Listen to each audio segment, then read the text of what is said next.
This morning I woke up and something was already wrong. Not in my thoughts, not in anything I had read, in my body. My breath wouldn't come all the way in. It stopped halfway, like there wasn't enough space for it to land. There was a weight sitting in my chest that didn't belong to panic or anxiety. It was steadier than that, quieter, heavier. And underneath it was a knowing I didn't want to name. Something has shifted. Not out there, here. In the field we've all been standing in. Because this isn't about bad news or politics or one more thing happening in the world. It's not even about whether something is true or false anymore. It's about losing the ability to know the difference in a way that holds. That's the part people aren't saying cleanly. We have crossed into a moment where reality is no longer stable in the way it used to be.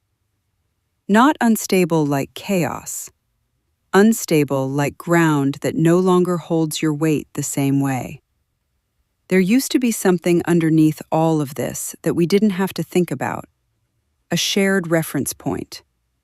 Even when people disagreed, there was still a sense that we were all looking at something real. That layer is breaking. Now anything can be generated. Anything can be altered. Anything can be denied. And more than that, anything real can be made to feel unreal. That's the shift. It's not just that false things can look true.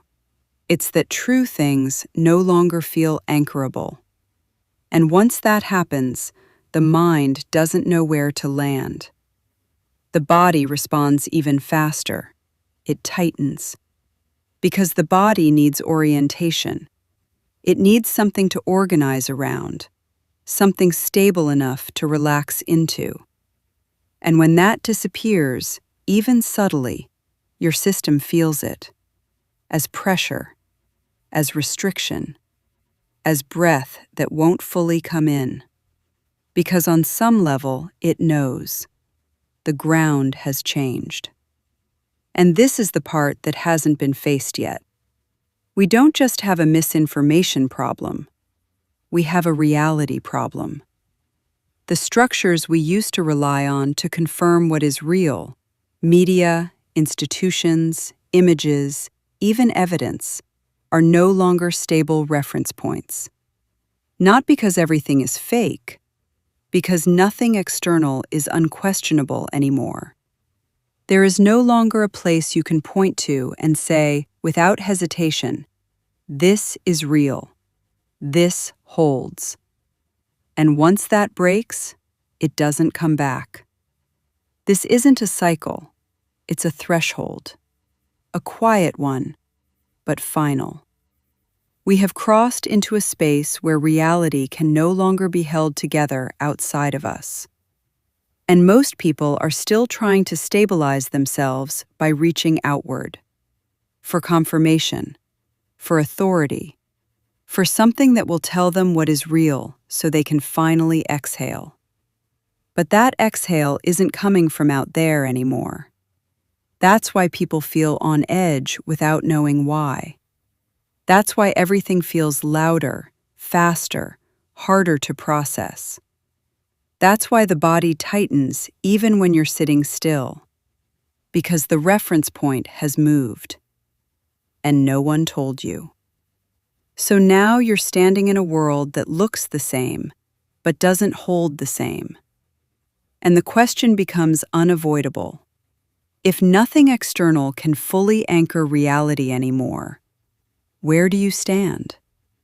That's not a philosophical question. It's physical. It's the difference between a body that can settle and one that stays braced. Because something always replaces the ground. Right now, most people are choosing without realizing it. They're attaching to narratives, to sides, to certainty that feels strong enough to stand on, even if it isn't stable. But there is another option, quieter, less obvious, more demanding. The return to your own internal sense of what is real. Not opinion, not belief. A felt recognition. What lands, what doesn't, what tightens your body, what opens it. That has always been there, but most people were never asked to rely on it this directly. Now they are. Not as a spiritual idea, as a requirement for staying oriented in a world that no longer provides that orientation for you. This doesn't fix what's happening. It doesn't restore what was. But it gives you something that still holds. Closer, quieter, unbroadcast, real in a way that doesn't depend on being confirmed. The world hasn't ended, but the way we relate to what is real has changed. And whether we admit it or not, we are already living inside that shift.